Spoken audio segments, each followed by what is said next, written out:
कल शाम को हम लोगों ने इन खरपतवारों को अलग अलग कंटेनर से निकाला था और आज सुबह सुबह इनकी छटाई कर न्यूट्रिएंट हार्वेस्टर में डालने की प्रक्रिया भी हम लोगों ने शुरू कर दी है। तो पहले इसकी छटाई करेंगे। जो नॉर्मल ये चारा काटने वाला औजार है, उसी की मदद से हम करते हैं। जैसे पशुओं के लिए चारा काटा जाता है, वैसे वही औजार है। अब पशुओं के लिए चारा न काट के इन खरपतवार को हम छोटे छोटे टुकड़ों में काट रहे हैं। जितना छोटा टुकड़ा होगा उतना आसानी से उसमें से न्यूट्रिएंट हार्वेस्ट होगा, ये हमने देखा है। तो इसमें पहले हम लोग घास को नहीं इस्तेमाल करते थे, घास को नहीं देखते थे इस तरीके से। लेकिन पिछले 2 बार से जब से हम लोगों ने घास को भी इंक्लूड करना शुरू किया है, तो इनमें फास्फोरस काफ़ी होता है, पोटेशियम भी होना चाहिए। और जैसे जैसे मैच्योर होता जाता है वैसे वैसे इसमें कैल्शियम और माइक्रोन्यूट्रिएंट भी इनके पत्तों में जमा हो जाता है। शुरुआती दौर पे जब छोटा छोटा हम लोग इसको हार्वेस्ट कर रहे होते थे, छोटे साइज़ का, तब उसमें बहुत कम पोषण मिलता था। लेकिन जैसे ही अब हम इन्हें मैच्योर हो जाने पर हटाने की कोशिश करते हैं खरपतवार को, जैसे जो भी कंटेनर हम में जो कुछ ग्रो कर रहा है, वो अगले सीज़न में जब वो उसके प्रोडक्टिविटी कम होने लगती है किसी भी पौधे की, तो सारा कुछ हम लोग उसमें से हार्वेस्ट कर लेते हैं। जैसे खरपतवार भी है, वो मैच्योर हो जाता है। इनकी मैच्योरिटी का टाइम थोड़ा सा मेन पौधों के कंपैरिजन में काफ़ी कम है। खरपतवार लगभग आपको बीज तक पहुंचने में इनको लगभग 1 महीने का वक्त लगता है। बीज से बीज तक का मतलब है कि पहला जो बीज जर्मिनेट होता है और उसके बाद जो बीज पौधे में तैयार हो जाता है, तो इसके बीच का जो वक्त है वो करीब करीब 1 महीने का होता है। तो मैच्योर हो जाने पर है कि देखिएगा कि काफ़ी सारे बीज इसमें से झड़ेंगे। कुछ तो इनको हार्वेस्ट करते समय जिस कंटेनर से हम लोगों ने हार्वेस्ट किया है वहाँ भी झड़ जाते हैं, और काफ़ी छोटे छोटे बीज होते हैं। जो भी घास नुमा जो भी हमारे पास है, इनमें से बीज को कलेक्ट करना बहुत मुश्किल काम है। तो बीज को कलेक्ट करने के बजाय हम चाहते हैं कि ये बीज जहाँ पर उग रहे हैं पहले वहाँ झड़ जाए, उसके बाद कुछ इनको प्रोसेस करते समय झड़ें। तो प्रोसेस करते समय जब ये झड़ेंगे तो मिट्टी के साथ मिलकर उनको हम किसी कंटेनर में डाल देंगे उठा के, तो वहाँ पर बिजाई हो जाएगी इनकी। विशेषकर पुर्सलेन और घास, ये 2 मेजर इसमें हमारे पास जो खरपतवार उगते हैं। घास में भी कई वैरायटी हैं, कम से कम 5 से 6 वैरायटी हमारे बगीचे में उगती हैं। तो सब के सब मिलते हुए आपको, और घास में एक चीज़ हमने ध्यान दिया, क्यों पशुओं को ये उतना घास का मैदान फ़ायदा पहुंचाता है। दरअसल घास में अगर पोषण दिया जाए, जैसे घास के मैदान में गाय का या पशुओं का मल जो रहता है वो फास्फोरस रिच होता है। तो फास्फोरस आता कहाँ से? फास्फोरस इसी घास से आता है। फास्फोरस, पोटेशियम, नाइट्रोजन, ये 3 तत्व तो मुख्य तत्व जो हैं एक साइकिल में चलते हैं। इन घासों में बहुत आसानी से बहुत जल्दी मैच्योर हो जाते हैं। और घासों की एक खूबी क्या है कि अगर इनका जड़ रह गया तो फिर से पनप जाता है।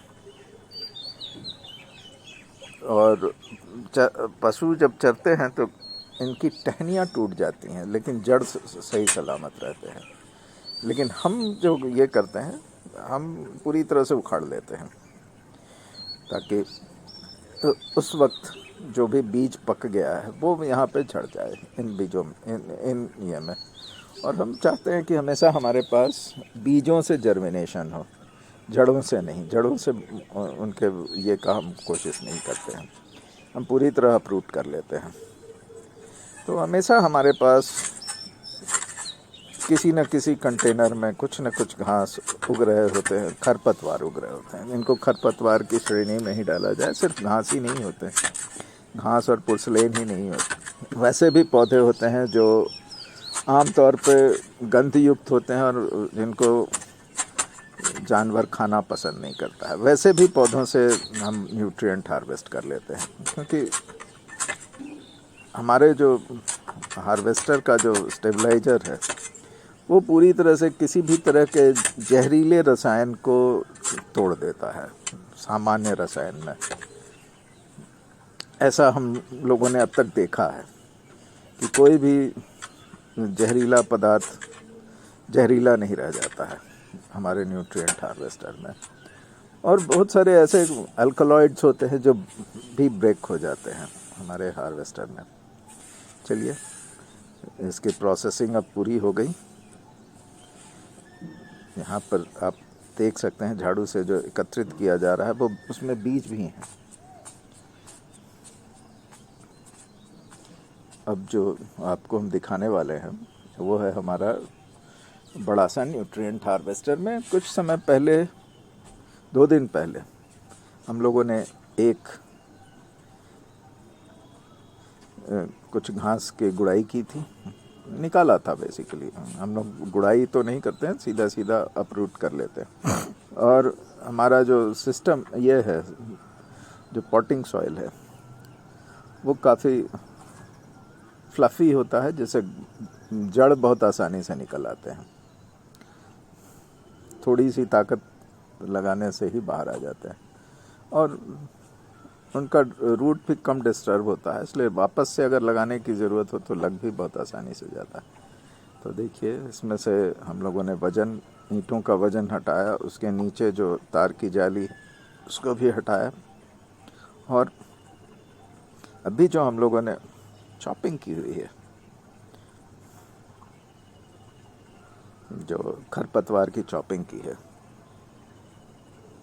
उसके लिए जगह इसमें काफ़ी है। लीजिए, अब उनको लेके आने की तैयारी है। उनको जमा करके रखा गया है एक छलनी जैसे बर्तन में। देखिए, इसमें सिंपल है, तरीका बहुत साधारण है। न्यूट्रिएंट हार्वेस्टिंग का जो तरीका है वो बहुत सी सिंपल है। सिंपली आप पानी में डुबो के छोड़ दीजिए और धीरे धीरे पानी की घुलनशीलता के हिसाब से उसमें पोषक तत्व आके घुल जाते हैं, घुलते रहते हैं। जो इधर उधर गिर गए उनको भी उठा के डाल दिया गया। अब है कि इनके प्रॉपरली फैला के इनके ऊपर जाली के ऊपर वजन, ईंटों का वजन। देखिए, जाली फिर डाली गई, ईंट उसके ऊपर डाला गया ताकि ये पानी में बिल्कुल डूबे रहें। ये ऑब्जेक्टिव है 100%, कि ताकि पानी को इनके ऊपर काम करने का मौका मिले। ये पानी से हल्के होते हैं, उसके ऊपर आ जाएंगे अगर भाई इनको नहीं किया गया तो। और शाम को इनसे ऐसे तो हार्वेस्ट हो गया है न्यूट्रिएंट, लेकिन जगह खाली नहीं है कंटेनर ये हार्वेस्टर ये स्टेबलाइजर में, तो इसलिए अभी इसकी हार्वेस्टिंग नहीं कर रहे हैं। वही पानी वापस डाल दिया गया ताकि कुछ और घंटे वो इन पर काम करे।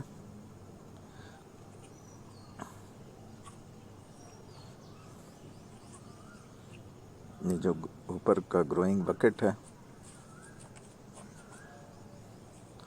इसको वापस से उसके ऊपर डाल दिया गया। दिन भर इसको काम करने का वक्त मिलेगा। आज शाम को इसमें से एक बार हार्वेस्ट किया जाएगा और स्टेबलाइजर में डाला जाएगा।